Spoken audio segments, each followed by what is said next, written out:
Moi, je vais attaquer le président Brice Clotaire Oligui Nguema.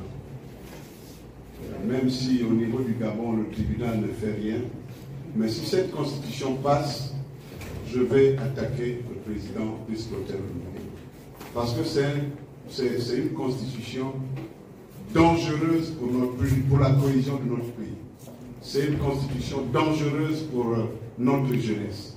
On n'a plus besoin d'un mandat de 7 ans renouvelable une fois. On n'a plus besoin de ce type de mandat.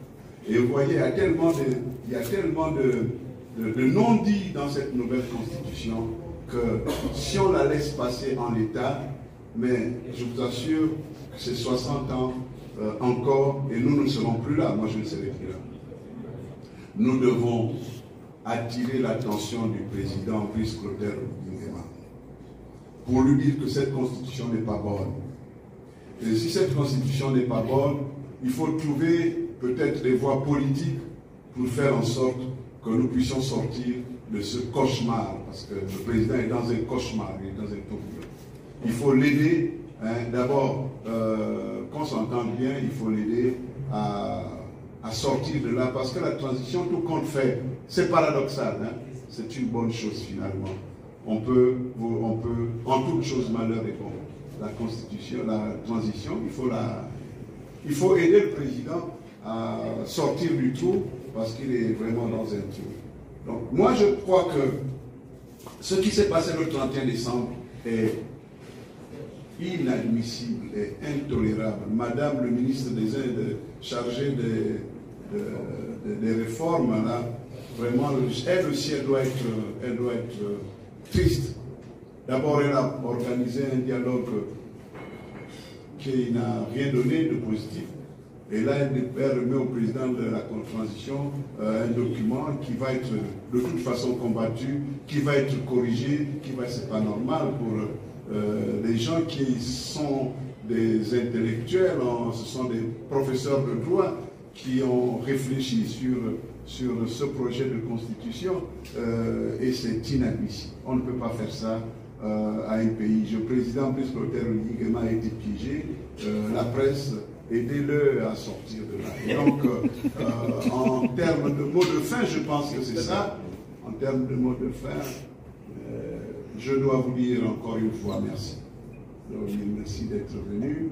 Je voulais parler à la presse, j'avais mal évalué le timing, mais nous sommes à 2 jours de la fin des festivités marquant le premier anniversaire de ce coup de confiscation du pouvoir. Il faut qu'on l'accepte.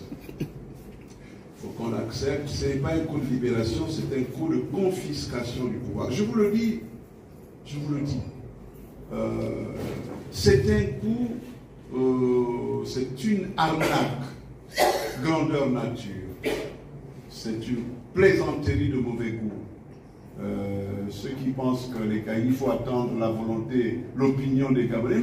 Mais, mon Dieu, mais le Gabonais n'a pas suffisamment de recul. Le Gabonais voit le PDG qu'on a présenté au départ comme un bourreau. Aujourd'hui, voit le président Brice Clotaire Oligui Nguema comme un libérateur. Comment quelqu'un qui était avec la Young Team, quelqu'un qui a profité des décrets, des signatures falsifiées, quelqu'un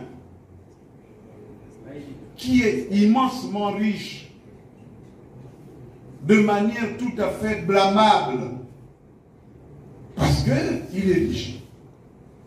Et nous savons pourquoi il est riche.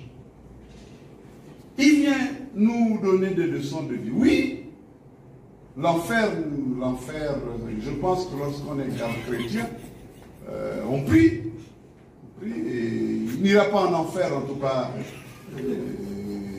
vos prières, parce qu'il a réussi à embobiner les pasteurs qui vont essayer de prier pour alléger ses péchés. Et pour l'instant, on peut dire que le président est au purgatoire.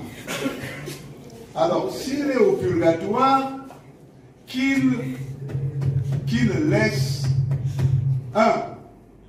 cette constitution-là, Parce que ça aussi, il n'a pas obligatoire. Sinon, il va retourner en enfer. Qu'il laisse cette constitution. La deuxième chose, qu'il tienne sa parole. Parce que s'il ne tient pas sa parole, il n'ira pas au ciel. Il va descendre maintenant en enfer. Il va être brûlé par le feu de l'enfer. Est-ce que c'est bon qu'un compatriote qui nous a quand même libérés de 56 ans d'un régime familial? Parce que vous savez, moi je suis président de la mutuelle. Je n'ai accédé à aucune